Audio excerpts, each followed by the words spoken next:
Chirag, thank you very much for joining us today. We're both talking in Sydney, and we've got people from Perth. Looks like we've got a couple from Singapore as well, some from India. So there's been a lot of interest in this particular session.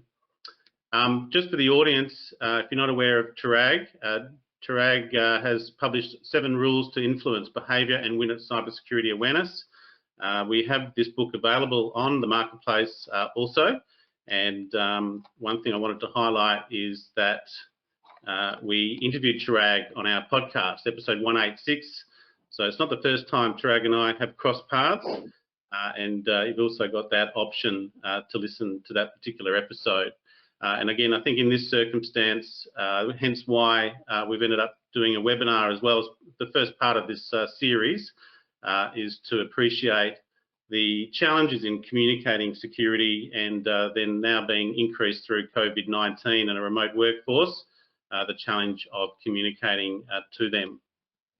So before I hand over to Chirag, the session here, Chirag will walk through his presentation, and throughout that, being a webinar, we invite you to ask questions and also to raise your hand.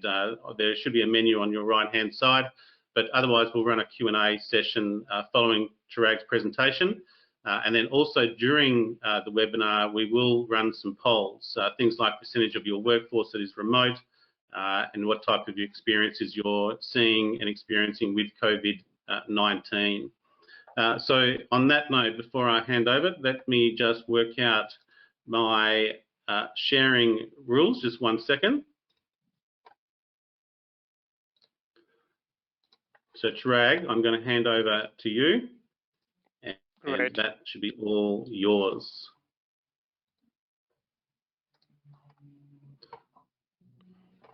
There we go, you're on. All right, thank you, Chris, and thanks to all the folks who have joined us on the live session and to those who will watch this on demand later.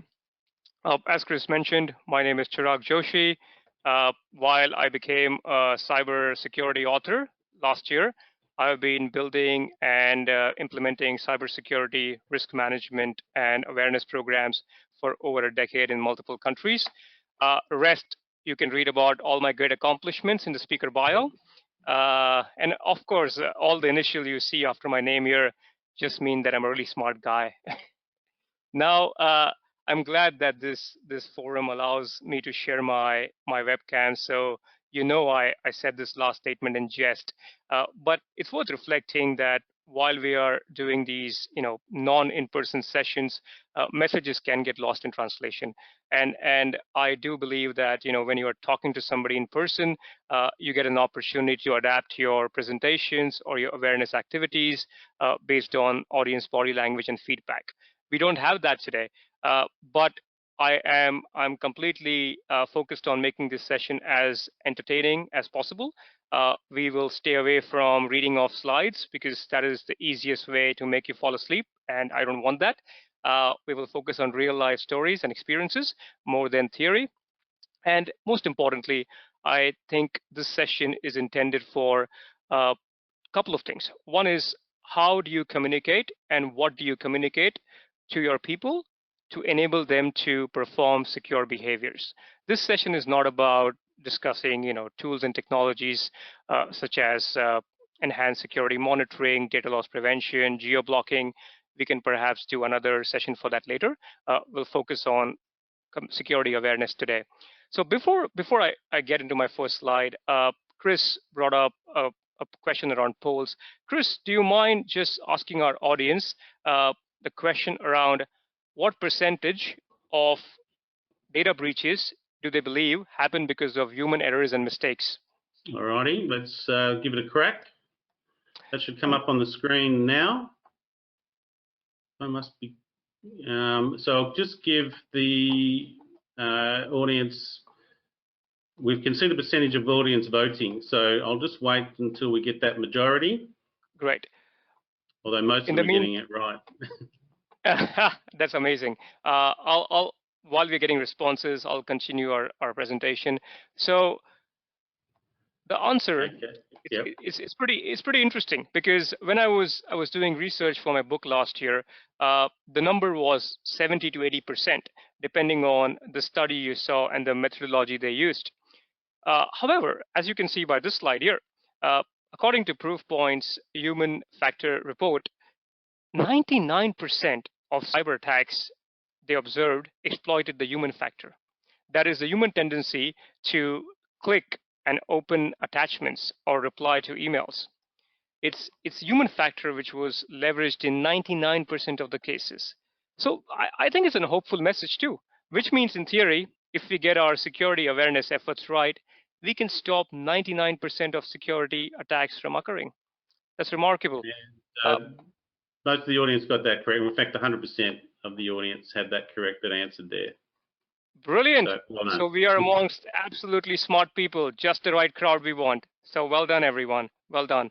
I think this also proves one theory which I've always subscribed to, is cybersecurity is fundamentally a human problem, not a technology problem, as these numbers show. Now, since it's a human problem, we need to see how this current crisis is impacting us as people. So the context we are in, these are unique times. They truly are. There is a lot of uncertainty, and there is a pretty remarkable, I won't call it a study, I'll call it more of a theory that is talked about by Tony Robbins, who you might know is a well-known speaker and author himself. And he said that uncertainty is against one of the core human desires. It is something that makes us really vulnerable. When things are uncertain, humans don't cope too well. And we saw that kind of play out a little bit in our supermarkets, sadly, where people were fighting over toilet rolls. And we kind of chuckle about it and just kind of, feel that this is terrible. But it happens because these are uncertain times. There's a lot of stress around our health, our jobs, the economy as a whole. So we got to remember that when we start talking about security awareness with people. The other element to consider is working remotely. So at this point, Chris, I want to ask our audience, if you want to just put that poll, please, is what percentage of their workforce is working remotely? Please, if you can start that poll. That should be up now. Thank you. And while our audience responds, I'll talk about the fact that working remotely is inherently different than working in the office. I mean, even if it's just on an occasional basis, it's just different. We have a different ergonomic arrangement. We have distractions that might be more in nature than you might have in office, and all that is just normally working from home. Imagine if that became the absolute BAU as we are in today. We're working from home all the time. At least I am, and that's a completely different situation. Also, bear in mind that a lot of people who are working from home now have probably never worked from home before, and that includes your workforce. I'm just going to share that with you, Chirag. That's sure. About 2/3 of the workforce working remote. And as you say, most of those people may not have worked remotely for that period of time as well. They might do the odd day, but it's that Monday to Friday working from home is a completely different scenario, yeah? Yeah, absolutely. Absolutely. So I guess the point behind this slide was to kind of frame the context, because if it's a human problem, we have to consider the human impacts that this COVID-19 has created for us. So with that in mind, let's move on to the next slide, which is, I call, cyber criminals and losers are loving this situation, absolutely loving it. Why is that? Well, for starters, an average Australian home has 17 interconnected devices, right? Just normally. And now, thanks to COVID-19 and remote working, most of us are stuck at home even after work hours. So what is the natural outcome of that? We end up spending a lot more time on our devices, sadly. We are streaming Netflix, we are playing games, our kids are on their devices. So in short, a pun, there are too many fishes for fishers to fish. They really are now. So you're seeing that play out, and you see the examples I have on the screen here, which are real cases of scam attempts. And generally, there are two things these cyber criminals are after. They're after money or personal information, or infecting your systems with malware so they can take control of your devices. These are the primary intentions. Now, there are several ways they're going about this. They're appealing to instincts such as, providing you financial assistance through a fake stimulus check, or, like you see, COVID-19 relief, pretending to send you information from an authoritative body such as WHO or a government agency, telling you or pretending to tell you that they have the list of all the infected people and their names in your neighborhood. All of this, which is an obvious scam attempt, but they're playing on our fears, and they are playing on our fears when we are most vulnerable. And I kind of use this image to portray a cyber criminal and a loser. And I portray that because I don't like the glorification of hackers through the hoodie wearing mystique we create around them. I think that's something which we need to overcome. And especially at this time when we are most vulnerable and people are actually fearing for their lives and their health, these people are taking advantage of us at the worst time. So hence my tag of losers. The other thing which I want to talk about while we are looking at these trends is the criminals are also leveraging a lot of opportunistic attacks. And what I mean by opportunistic attacks is Zoom, which is, if you're not aware, is a video conferencing solution. It's suddenly become a sensation overnight. Uh, it's being leveraged heavily for phishing attempts. So I have a chart here that shows daily registration of Zoom domains, which has skyrocketed. And actually, if you look at the latest numbers, I'm sure it might be going even further.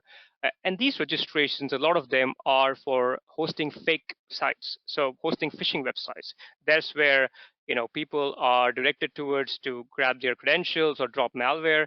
Actually, the example or a screenshot I have here on the screen is a malware screenshot. It's about uh, the Zoom installer, which is really just a drop of a Trojan.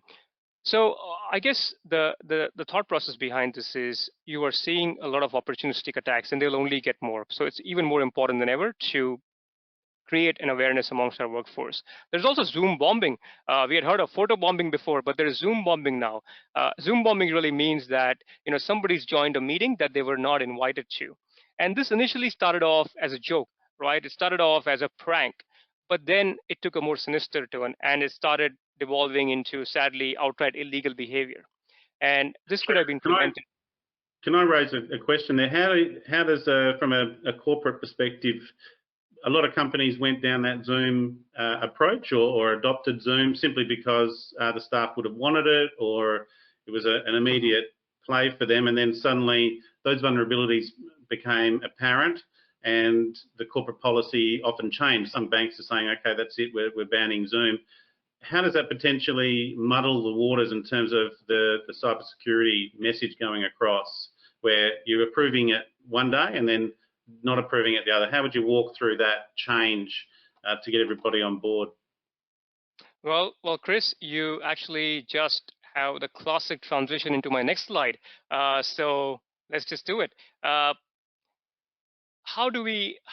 I'll answer Chris's question, and it refers to my slide around how you communicate and adapting your communication styles. So with Zoom, what happened to Zoom, or the security vulnerabilities that were discussed more commonly around Zoom, were not unique to Zoom. So one of the key practices was that a lot of Zoom meetings initially were not password protected. So organizers of meeting did not set a password, which is why the Zoom bombing attacks or Zoom bombing situations were playing out. When it comes to organizational communication, uh, it is a tricky balance because, and that's where I say we need to be nimble when it comes to these things. So what you started seeing is organizations inherently had some tools which were vetted by the security teams, things like Skype for Business or Microsoft Teams, but some tools were not vetted. So it created a unique situation where you had your user base who were demanding more modern products, while you had enterprise solutions which could do the job a little bit but could not do it at the fullest extent. And I kind of use an analogy of the fact that imagine you are driving on a highway, you have a flat tire, and now you have to put a stepney in there. Uh, your new spare tire will get you home, but it won't get you home at the same speed you were going previously. It can't handle that load. And that's the situation which we are in, and we need to be transparent with our users. The tools which we provide them maybe like a spare tire, it'll get the job done. But that's the situation we are in. It's a business continuity situation, not a business as usual situation. So I think that's an important message to get across. Other thing which we can do is, and what I have practically seen work, is you actually create a clear, simple narrative. A simple narrative such as if you are originating any company-based meetings or doing any company business, you need to stick with company solutions. However, if it's something which you're doing for your personal activities, or it's just a team catch up with your teams where it's a social catch up, it's a virtual Zoom meeting, and you're not discussing any company business, you can continue to use these third-party products with certain caveats. One set of password, do not click on any links if they're sent within those meetings. If you keep these two things together, along with the idea that obviously you shouldn't be discussing confidential company business on a public tool, you'll be fine. So I think we need to be practical. You can't come with a hammer saying that people just can't use things, because that is not reasonable. People will find ways to get past your controls. So the better idea is to give them options to use that for their personal life or for things which has no confidential information involved. So I hope I answered your question, Chris. You did, and I'm sure filling out polls online are okay on a GoToWebinar. So you can click on that. It's not a link. Correct. It's not a link, and I think that's the most important thing is in the past, and this happened because you were not password protecting meetings, so people could just basically insert malicious links if an attendee was a malicious actor who wasn't invited. So I think that's important to remember. So continuing on with the adapting our communication styles message, I won't read off the slides, but just to kind of give a view to you, since things are changing so fast and there is so much information coming to our users in different directions, it's important that our messaging is frequent, but it needs to be short, sharp, and hopefully humorous. It needs to invoke some emotions in our people. A lot of research shows that if you invoke emotions in people, they will generally remember that message well. Then if it's just a bland message, a long email coming from your security teams, nobody likes to read long emails. It just does not work. And especially in this environment, it will absolutely fail. I have actually a couple of examples of what messages you could potentially use. And we'll get to those slides, but bear in mind, it has to be frequent, it has to be short and sharp. Other approach I suggest is creating cheat sheets. So what I mean by a cheat sheet, and I'll give you an example of cheat sheet as well. It is a one page or a one slide explanation of a key message you want your user base to know. I have an example later of a cheat sheet that focuses on phishing. And it should be in such a simple language that non-IT people, non-technology people can read out in their meetings. So we have our business stakeholders across our organizations. They all must be having their own team meetings. If you give them something that they can read out in a couple of minutes and they don't need to be a technical genius to explain, well, there you go. You started to cascade your message. And that comes to the point of leveraging existing channels. It's very hard in especially large organizations to create new channels of communications. People just shut them down. So I suggest leveraging existing channels. There's already a lot of communication happening in organizations coming from the executive teams, from the CEOs, or from departmental leaders around mental health, around pandemic leave policies, on a lot of different situations. We can leverage these channels to talk about security. As long as our messages are short and in a format that they can refer to, there you go. That solves the problem. I also encourage live security Q&As. If you have a channel internally, Microsoft Teams allows you to do that. Some other tools allow you to do that. It'd be great to have a Q&A. And it's a forum where your users can ask any security question, personal or work. I think it's important to give them that outlet where they can come and feel comfortable asking you questions around their personal situation and not necessarily the office situation. So we need to create those forums for a meaningful exchange of information. Other thing I suggest is creating competitions. Competition's always fun because it sets up a healthy peer pressure for people to get social recognition. There is already a trend right now. Everybody's sharing screenshots of their chat sessions with your friends. Let's kind of get on the bandwagon, create a competition for the best work from home picture where they are demonstrating a good security practice. It could be using a password manager, changing your home router password, at least picture of the router itself, uh, scam attempt, setting up multi-factor authentication, and then you can just quickly give them a recognition or a small cash prize or a gift card which they can use later to online shop maybe. So there are all these things you can do, and creating competitions is a really good way to engage your user base. One more suggestion: include just-in-time training. What I mean by just-in-time is given training given to people at the exact time which they require it. So if I'm resetting my password online, or if I am trying to log on to a portal, a little message there, a catchy image maybe, which says, oh, did you know if you use password managers, you don't have to remember this password. It can fill it for you automatically next time. And here's a link to it. Something which is relevant and timely. I think that goes a long way in influencing users, especially in this time when there is so much noise around us. Chirag, just quickly, someone raised their hand, but then I clicked the hand and it disappeared. So if any of the audience, and we've got 20, 30 people here, if any of the audience want to raise their hand for a question, just ask the question and I'll put it through to Chirag.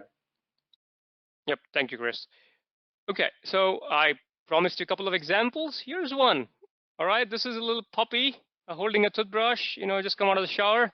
And the message is, you don't use the same toothbrush to brush your teeth and your dog's. Why then use the same password for different accounts? Right? It may be funny to some people may cringe at it, but at least it drives some emotion. And that's what we need. At least it's not a boring email. Something else, another picture. Uh, you don't leave your valuables unguarded in public, so why leave your phone and devices unlocked? Right? It resonates. Analogies work in distilling your message. I promised you example of a cheat sheet. So here is a cheat sheet talking about phishing awareness. Uh, and you see how it's organized in a way that any non-technical person can read it and get the gist of it. It says that vast majority of breaches start with a phishing email. It has clear red flags that phishing emails will request sensitive information action. It will have an unfounded sense of urgency, a different tone, and impersonalized greetings. Another key fact it talks about is don't assume that having HTTPS in your URL means the website is secure. In fact, a lot of cyber criminals are using HTTPS-based websites for phishing attempts. So it's not necessarily secure just by having that in the URL. Looking at the from address closely, Google and Google typos look all the same when in a rush, especially on our little devices where we can't see things clearly. It's very easy to fall for phishing attempts when we're on our mobile devices. And if in doubt, check with the sender through another channel or report the message to your help desk. And it's also important in this day and time that you have a clear way of engaging with your service desks or help desks. We don't have the ability for people to walk in anymore to a IT support person. So there should be clear virtual areas or virtual numbers or virtual forums where people can quickly ask their questions. It's really important. But that's a cheat sheet for you. You can create similar cheat sheets for Zoom for n number of your security recommendations. But something as simple as this will go a long way in helping you cascade the message. So the next thing I want to talk about is we talked about how we communicate. Now I want to navigate towards what we communicate. The key message here is that all of us are chief information security officers now. We are responsible for the security of our own home networks, our kids' safety on their devices.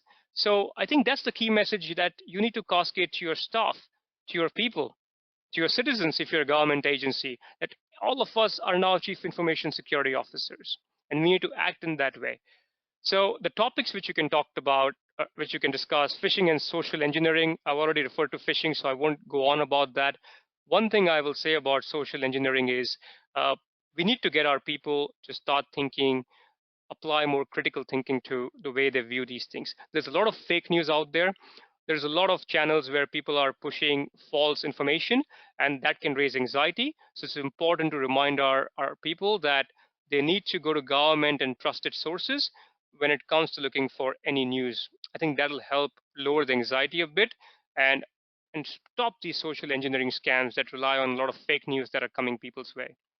The second thing is, obviously we talked about Zoom, we touched about secure video conferencing. The key message here is, draw a clear distinction between what is allowed for official business and what people can use in their personal lives. And if they are using things in their personal life, how can they protect themselves? And simple tips are: password protect your meetings, and don't click on links from untrusted sources, even within meeting chat windows. I think that helps. The next one is information asset security. Look, this is an interesting one from the perspective that we have a lot of people now, at home with us. We have our partners who might be working from home. We may have our family members who are at home. We may have our housemates, roommates. It's critically important that our company sensitive information, either in physical or digital form, is still protected. Our work devices should not be loaned out to our kids or our pets to indulge in, right? It's still work property, it's still work information, and we need to remind our people of that. And if they are taking screenshots or sharing selfies of themselves working on Facebook, they need to be really careful of not keeping any company information in public view. So I think those are the kind of things which you need to remind people, and which all of us should be mindful of as well.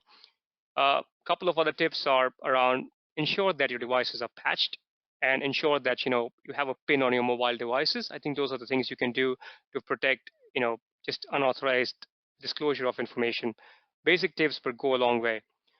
Another key one I have is around Wi-Fi security and VPNs. Most organizations are now requiring people to connect via virtual private networks. That helps in keeping your information private.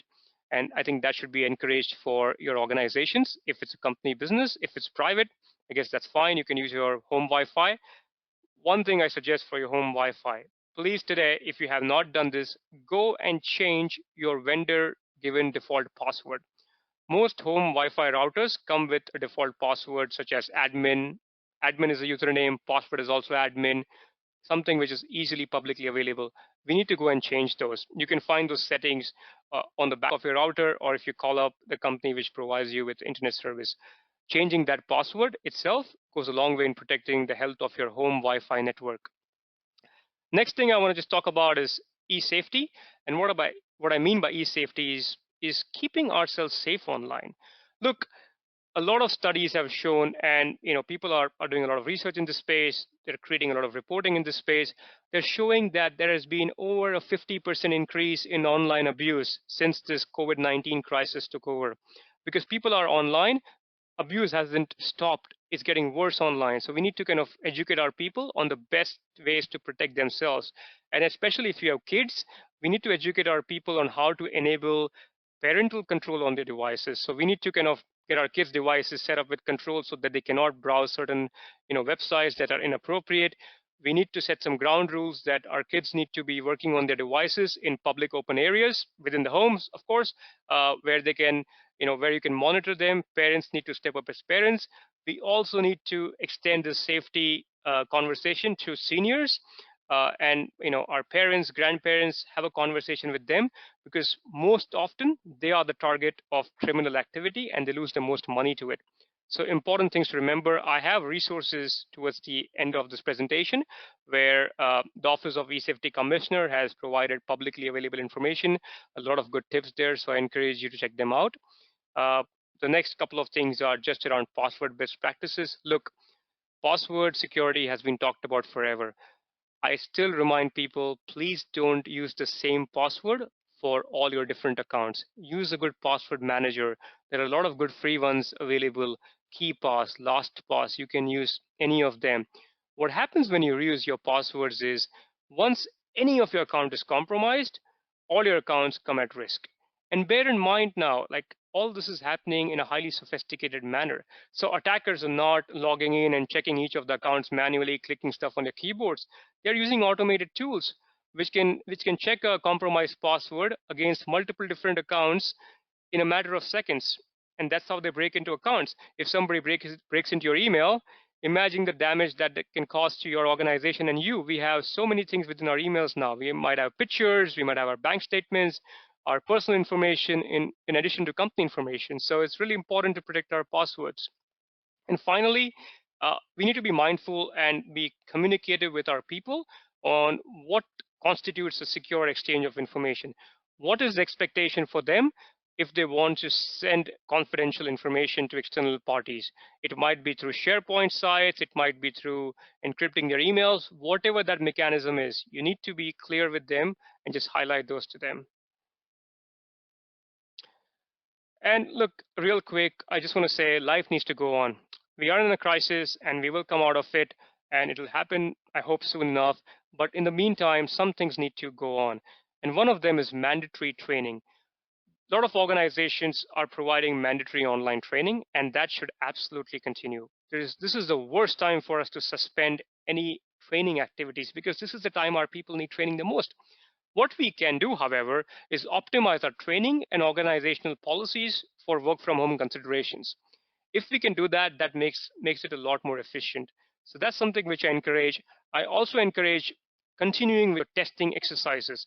So it's fine to communicate messages to users, but there are test exercises we need to conduct, such as phishing simulation campaigns, where our organizations are sending out fake phishing emails to see if our users can spot them.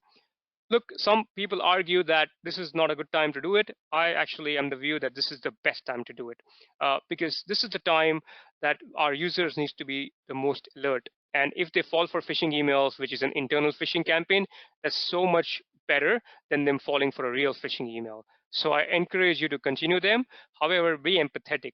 Understand that people are working in a very different situation. So if somebody falls for it, use that as an opportunity to educate them, not to punish them. So what now? I would ask the two questions which I started my presentation with. Check if you are communicating effectively, if you adapted successfully to these changing times. I think that is really critical. And have you changed your message? So what you are communicating, has that also been changed, considering what's on people's mind right now? And here are three links I've shared, which you can go to. eSafety Commissioners was the one that I mentioned, which has a lot of tips and guides around children's security, senior security. But Stay Smart Online and Scam Watch also have some really good resources, some free resources that you can use for your organizations. So you don't have to start from scratch. You can use an existing resource. Chirag, we do have a couple of polls on this space. Can we run a couple of polls? Of course. Let's launch a couple, and it is on this security awareness, both pre-COVID, post-COVID security awareness programs. And this is for people listening, whether you run programs yourselves or you're on the receiving end in terms of from your CISO team. First one is, were you running or receiving a security awareness program pre-COVID-19? Let's just see how many come back with that one. Simple yes or no. Yep, that'd be good to see.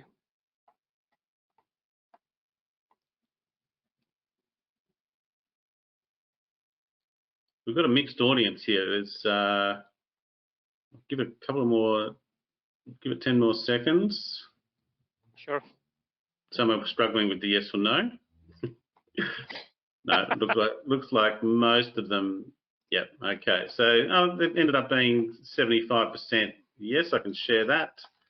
So a majority, but not 100%, were running and receiving a session. And then we'll do one more, which is post-19, sorry.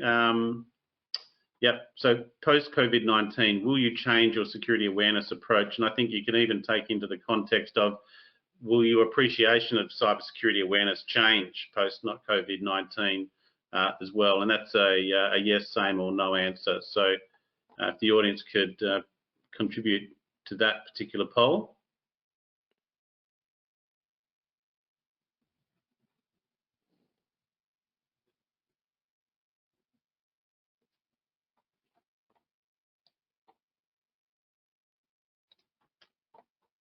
Okay, and interesting, they're the same. So those that were running, looks like they're also going to change and update that as well. Very interesting. And I think the last one is the number of requests for non-enterprise IT tools. Chirag, did you want to discuss that before we run that poll? Yeah, look, I think that's a topic worth kind of reflecting on. Is you will see, if you haven't already, a rise in requests for using non-enterprise tools. So this could be, people. Zoom was an example, as one of those video conferencing tools. There might be other tools which encourage collaboration or offer other more fancy, features. I I guess it's important for us to remind people of the existing tools that our enterprises have, because what I have seen is a lot of organizations aren't doing a great job of telling people what we have. Sometimes what they're trying to do can be solved by an existing tool.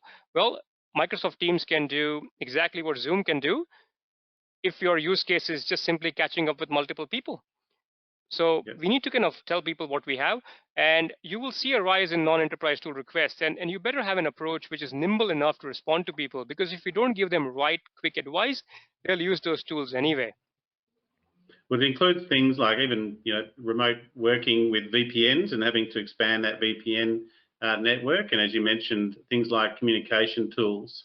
Let's just launch this, because you mentioned up to 5 potential tool requests and even more than that. So we do have a couple of enterprise. Well, we have a number of enterprise participants here. So this is the number of requests for non-enterprise IT tools during COVID-19. And obviously the IT teams are having to respond to this. And what is the percentage? It's a mix that so far. I think this would also be a bit of an indicator on where the enterprise was. Yeah. And I'll give it 5 more seconds. There's a couple more coming in. Look, I mean, I've kind of jokingly referred to this as, COVID-19 has essentially fast-tracked digital transformations across most organizations, and I kind of imply that a lot of tools and things which were in the pipeline as far as user functionalities goes are now top of the list for people to do. Even things like using backgrounds, so using custom backgrounds in Teams, that kind of became a quick thing for people to adapt once people started using Zoom and liked all the funny backgrounds that they had options to use. So even things like that quickly moved up in the product pipeline for people to deliver. So enterprises are reacting to it, and this is enabling transformations for them. Yeah. Well, out of that, so a third were asking for 6 or more new enterprise tools as a result, which probably indicates a little bit of lack of preparedness, and 5 or less is probably reasonable, and 2/3 of the audience experienced that, which was consistent among those questions. Well, look, I mean, I'm empathetic to that situation, right? I mean, while we might, some organizations, actually a lot of them in Australia now, have flexible working policies, the systems are still not able to enable that in the fashion that we're expecting them to. So I empathize with organizations that have a lot of these requests coming in, but the best way they can respond is show people what we have, and then quickly have a message ready to go on these other commonly known platforms which are now getting recognition. Well, one of the challenges also for global organisations, we've got a question here. If we operate globally, do we communicate on security tips within the organisation for each region? And that goes with the tools as well. So from a large enterprise in different regions across the world, I imagine you're going to adapt your security message, but even though cybersecurity is also a consistent technology. Well, agreed. And I think there are some messages which remain constant no matter where, right? The messages around being aware against social engineering or phishing attacks, messages of, in fact, a lot of messages we discussed in our slide here, they can actually absolutely be applied across any geolocation. And you obviously need to account for certain unique factors in countries, but a lot of information can be reused across different geographic locations, as long as they're consistent with your policies, because you have organizational policies that already dictate some of these things. Yep. And got one more question coming in. If we remote workers are using corporate machines, EPP, VPNs, and MFA, multi-factor authentication, are they exposed to any other attacks or vulnerabilities other than the usual that corporates face working from the office. Understand if they are using personal machines that they would have issues. So is the risk heightened with a remote workforce? Are they exposed to any other types of attacks? Look, so it has heightened to the extent that you are seeing a lot more targeted attacks on remote access solutions. In fact, last I saw was a report that showed that zero-day attacks for Zoom, for exploiting vulnerabilities in Zoom, are selling like hot pancakes on the dark web. And you are seeing the same trend for other remote access solutions and VPNs. So answer to that is we absolutely need to expedite our patching regime when it comes to remote access solutions. It could be Citrix, uh, it could be like I mentioned, Zoom. It could be other access solutions that you might have, which people use to leverage remotely, your VPN solutions. They are all now at a heightened risk because that's where the criminal activity is focused on. So I think that's the key one from the remote access perspective. There's another question here for Linux or Windows. The operating platform, in your experience, how much of a difference does that potentially make from a remote workforce to what the corporation is actually using? Well, look, I mean, that's always the classic philosophical debate, right, of what is more secure. And I hate to kind of wade in that territory. But from my perspective, look, Windows are much, much more widely used and have a larger adoption, so they have more vulnerabilities naturally. Uh, that being said, though, I don't think it's as big a factor as people might think when it comes to the attacks that we're talking about here. Because if you train your people to do the things which we talked about in this session, I think the underlying operating system would not matter as much. And you need to create channels for your. So I think this is where it goes back to the design which I was talking about, the digital transformation. If your solutions are designed appropriately, that people can consume them on different platforms, operating systems, browsers, I think that makes their life a lot easier. But a lot of us did not start with that because we don't expect that all of our workforce will be working from home for an extended period of time. And that's the challenge here. Great. Well, look, I think on that note, Chirag, we'll stop it there. This recording will be available on our YouTube channel, and an email link will go out to the audience as well. But certainly, thank you very much. If you can stay on there for now, but if you can, I'll change over the presenters, and if the audience I'm just going to walk through what other webinars and podcasts that we have available on My Security Media. This is a series. Next week, we have the second in our series of the vocational, virtual educational series, I beg your pardon, with Dan Ehrenreich in Israel, looking at physical OT cybersecurity for SCADA and industrial control systems as well. Let me just walk you through what we have on, and that should work this time. There we go. So tomorrow we have a cyber risk meetup with Shemaine Tan, and that gets a very large audience from Australia, Singapore, Japan, and that's the third in that series, talking to a chief risk officer. And then we have, if I get my slides right, I mentioned Dan Ehrenreich. So this is looking at business continuity planning and disaster recovery planning principles and processes for industrial control systems. Again, looking at SCADA, ICS, a very important particular topic, and we had Daniel in Australia last year running a two-day workshop, so a very specialist field, and that will be obviously a very good session. And then on our podcast show, the Cybersecurity Weekly podcast, if you're not already listening, we've just ran a national security, and this is looking at implications of COVID-19 with the Australian National University, and then we're looking at the privacy recommendations and principles of Trace Together and contact tracing apps for for COVID-19 also. And then on Thursday, I'm interviewing Infoblox on the next episode, and that is very much related to a remote workforce, looking at the DNS vulnerabilities of corporate networks. So always having information being streamed out, particularly on COVID at the moment. The next one is, I have to be up late, but I'm giving a webinar or participating in a webinar out of London on the 23rd of April, how our technology is helping and hindering our security. And then to conclude, thank you very much for joining us on the virtual education series with My Security Media.